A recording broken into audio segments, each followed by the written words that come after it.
یہ تہوار ہے یا عبادت کی رات ہے؟ یہ دن میں ہے یا رات میں ہے؟ بولو. شب برات 15 شعبان یہ عبادت کی رات ہے یا تہوار ہے؟ اس میں اختلاف ہے علماء کا. جمہور عبادت کے قائل ہیں.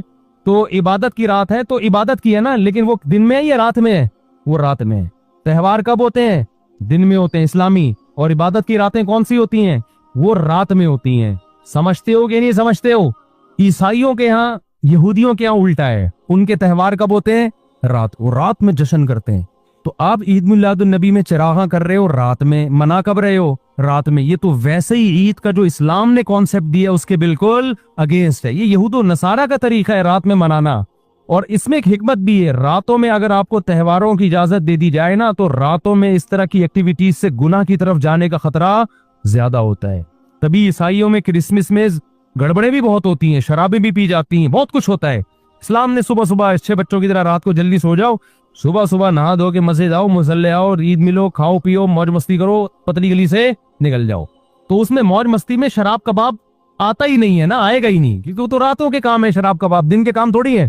لیکن آپ نے جو عید میلاد النبی کا کانسیپٹ پیش کیا وہ نبی کے عمل کے بھی خلاف. نبی روزہ رکھ رہے ہیں پیر کے دن, اور نبی صلی اللہ علیہ وسلم تہوار منانے کا حکم دے رہے ہیں دن کے وقت میں. آپ نے کہا نہیں رات کو منائیں گے ہم.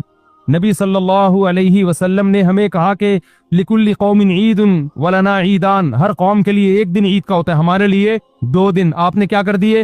3 دن. اس حدیث کی بھی آپ نے مخالفت کر دی. اور اسلام میں برتھ ڈے منانا نہیں ہے, سالگرہ منانا نہیں ہے, آپ نے اس کی بھی مخالفت کر دی اسلام کے اس حکم کی.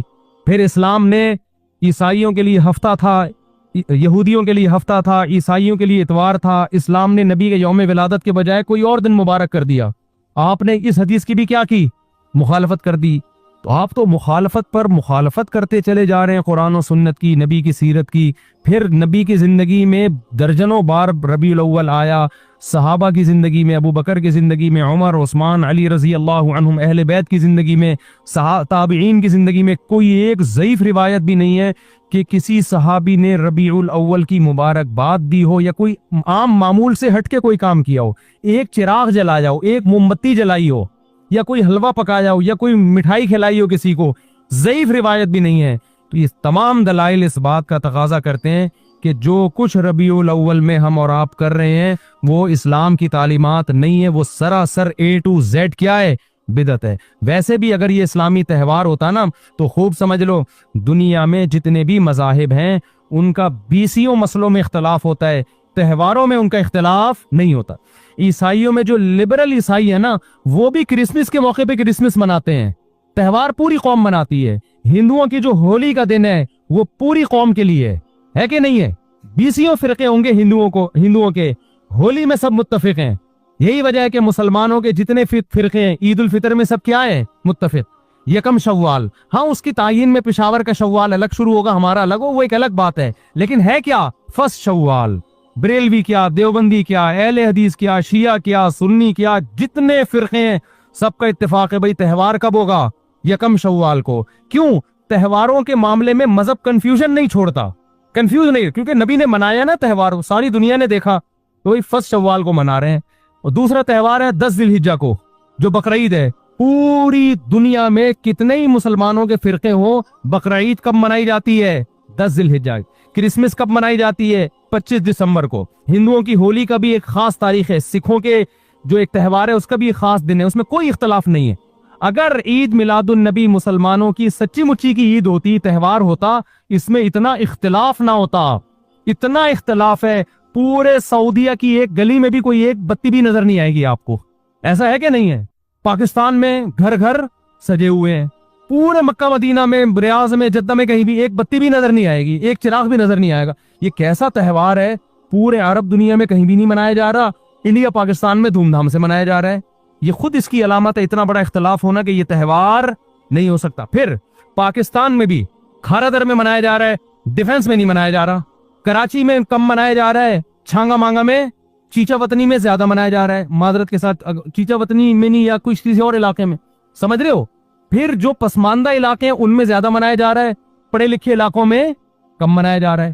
پھر جن علاقوں میں منایا جا رہا ہے ان میں بھی پورا نہیں منایا جا رہا. جیسے ہمارے علاقے میں اگر نازم آباد میں منایا جا رہا ہے, ایک گلی میں منایا جا رہا ہے, دوسری گلی میں پتہ ہی نہیں.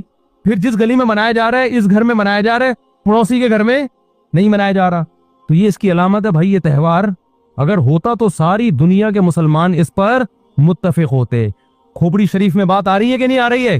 تو اس لیے یہ اتنے بات اس کے غلط ہونے کے دلائل ہے نا اس کو عید میلاد النبی کو منانے کے، کہ بہت ہی کوئی ضدی اور ہٹ دھرم ہوگا تو کہے گا کہ یہ منانا چاہیے ان دلائل سننے کے بعد۔ اور دیکھو مجھ پہ آپ نیگیٹو کمنٹس کر سکتے ہو، مجھے آپ کہہ سکتے ہو میرا یہ کلپ مارکیٹ میں جائے گا نا تو یہ دیوبندی، یہ وہابڑے، اور یہ ان کو کیا پتا، ان کو نبی سے محبت نہیں ہے۔ لیکن خدا کی قسم، آپ جس خدا کو خوش کرنے کے لیے یہ کام کر رہے ہو نا، اس خدا کو کوئی دھوکہ نہیں دے سکتا۔ قیامت کے دن آپ کو ان دلائل کا جواب اللہ کے سامنے دینا پڑے گا۔ ہمارے نبی نے فرمایا جب قیامت کے دن بہت سے لوگ جن کی صورتیں وہ ہوں گی جو میری امت کی صورت ہوتی ہے، وہ لوگ آئیں گے حوض کوثر پہ پانی پینے کے لیے، میں پلانا چاہوں گا، فرشتے ان کو ہٹائیں گے، میں کہوں گا یہ تو میرے امتی ہیں، کیوں؟ ان کے گیٹ اپ سے لگ رہا ہوگا۔ فرشتے کہیں گے نا نا نا نا نا، ان لوگوں نے آپ کے دنیا سے جانے کے بعد آپ کے دین میں نئی نئی چیزیں ایجاد کر لی تھی۔ تو فرشتے ہمارے نبی صلی اللہ علیہ وسلم کے دستے مبارک سے ان کو حوض کوثر کا پانی پینے نہیں دیں گے، اور حدیث میں بھی آتا ہے نبی صلی اللہ علیہ وسلم ان کو دھتکاریں گے۔ تو آپ نبی کے عشق میں وہ کام کر رہے ہو جس کی وجہ سے آپ نبی صلی اللہ علیہ وسلم کے دستے مبارک سے قیامت کے دن محروم ہو رہے ہو۔ سمجھتے ہو کہ نہیں سمجھتے ہو؟ تو نبی کی محبت میں وہ کام کرو جس سے نبی کی شفاعت کے مستحق بن جاؤ۔ نبی بلائے آؤ، میں تجھے اپنے ہاتھ سے میں تجھے حوض کوثر پلاؤں گا۔ ایسا نہ ہو کہ آپ ربیع الاول کو منا رہے ہو، اس نبی کی یاد میں محبت کا اظہار کر رہے ہو، اور یہی محبت کا اظہار جو غیر شرعی طریقے سے قیامت کے دن نبی کی شفاعت سے آپ کو محرومی کا ذریعہ بنا دے۔